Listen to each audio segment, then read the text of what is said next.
जी, किन 8 साक्ष्यों के आधार जुलाई 2024 को हुकुम सिंह इंटर कॉलेज में तैनात एक सहायक अध्यापक श्याम सिंह उर्फ शिवम सिंह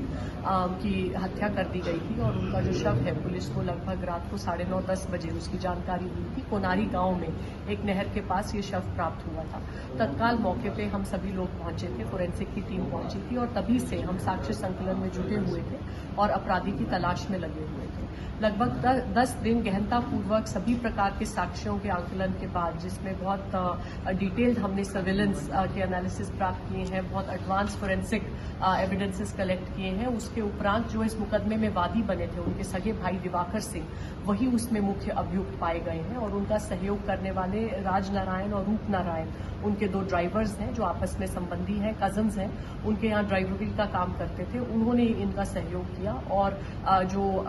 ये मैट काटने वाली बड़ी रेजर होती है, इसके माध्यम से, इसके उपयोग से इन्होंने अपने भाई पर जानलेवा हमला करके उनकी हत्या कर दी। और जो इनमें आपस में तनाव की स्थिति थी वो इसलिए उत्पन्न हुई क्योंकि ये जो दिवाकर सिंह है जो मुख्य अभियुक्त है, ये शेयर मार्केट में काफी पैसा लगाते थे और हाल ही में दोनों भाई जमीन में भी इन्वेस्ट कर रहे थे, कई इनके बड़े खर्चे हो रहे थे और इनके जो बड़े भाई हैं इनसे उसका हिसाब किताब पूछते थे और शेयर मार्केट में जो इनको मुनाफा नुकसान हो रहा था उसके संबंध में पूछताछ करते थे, जिससे परेशान होकर इन्होंने उनकी हत्या करने का निर्णय लिया।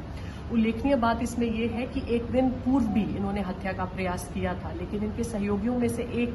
रूपनारायण उस दिन डर के भाग गया था, जिस कारण इनका ये प्लान उस दिन सफल नहीं हो पाया। अगले दिन ये स्वयं उसको लेके आए और फिर से इन्होंने उसका मनोबल बढ़ाया और 8 तारीख को अंत में इन तीनों लोगों ने मिलकर इस घटना को अंजाम दिया।